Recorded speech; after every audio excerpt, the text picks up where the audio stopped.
ମୁଁ ଅଭୟ କୁମାର ମୋର YouTube channel ମାଧ୍ୟମରେ ସମସ୍ତଙ୍କୁ ସ୍ୱାଗତ ଜଣାଉଛି। ତ ଓଡ଼ିଶା ଷ୍ଟାଫ୍ ସିଲେକ୍ସନ୍ କମିଶନ ପକ୍ଷରୁ ଏକ ନୋଟିସ୍ଟି ଆସିଛି। ତେବେ ନୋଟିସ୍ରେ କ'ଣ ଅଛି ଆମେ ଡିଟେଲ୍ ଜାଣିବା। ଭିଡ଼ିଓଟିକୁ ଶେଷ ପର୍ଯ୍ୟନ୍ତ ଦେଖନ୍ତୁ, ଲାଇକ୍ ସବସ୍କ୍ରାଇବ୍ ସେୟାର କରନ୍ତୁ।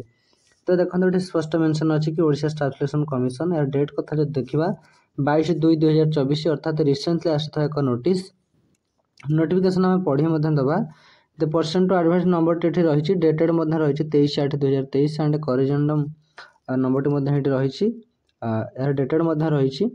and based on the performance of the candidates in the main written examination held on 20/1/2024 the candidates bearing following roll numbers are provisionally shortlisted for appearing the certificate verification for the post of pharmacist 2023. The detailed schedule of the certificate verification will be held on 29/2/2024 at OCC premises. The shortlisted candidates are advised to visit the commission's website www.occ.gov in regular to know updates in this regard. तो final आम जाना चाहलु कि जाना पाइलु जे Odisha staff selection commission पक्ष एक pharmacist examination होता main exam होता यार प्रिलिमिनारी सर जाता। तो मेन एग्जाम केबे होता ना ये जनवरी मास 20 तारिख रे होता। तो यार रिजल्ट आसी जाइए जो मैंने सर्टलिस्टेड होती से लिस्ट अच्छी जे से सर्टिफिकेट वेरिफिकेशन करेंगे।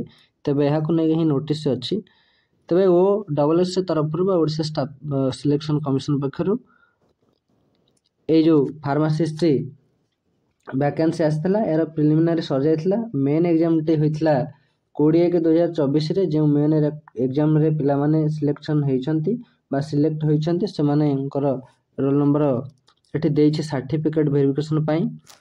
तो ये भाव नोटिस रही तो क्यों रोल नंबर देइछि सर्टिफिकेट वेरिफिकेशन पाई आम डिटेल जानिबा। देखो मुझे देखो धीरे धीरे स्क्रॉल डाउन करिकी।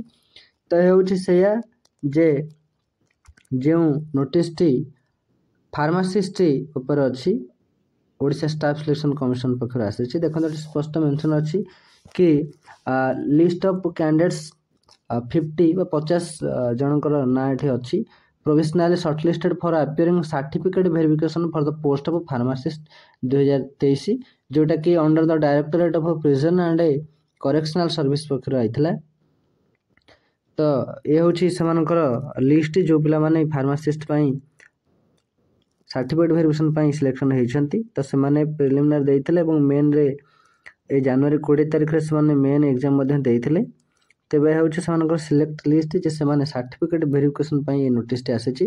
तेबे सर्टिफिकेट वेरिफिकेशन केबे हबो एठी मध्ये लिखा आइछि जे certificate verification will be held on 29/2 ए फेब्रुआरी मास 29 तारिख रे सर्टिफिकेट वेरिफिकेशन हबो। तो कोन केमते हबो आ मध्ये नोटिस रे से जणेबी। तो एठी हम देखि दो जे के मानकर रोल नंबर सब अछि। देखो बहुत सारा रोल नंबर अछि। देखंतु एपड रहिछि रोल नंबर सेमानकर कैटेगरी वाइज मध्ये रहिछि जे के ST SC OBC ए सब कैटेगरी रहिछि। तबे देखंतु 50 जनकर एठी रोल नंबर रहिछि एवं साइट रे मध्ये सेमानकर कैटेगरी लेखा आइछि।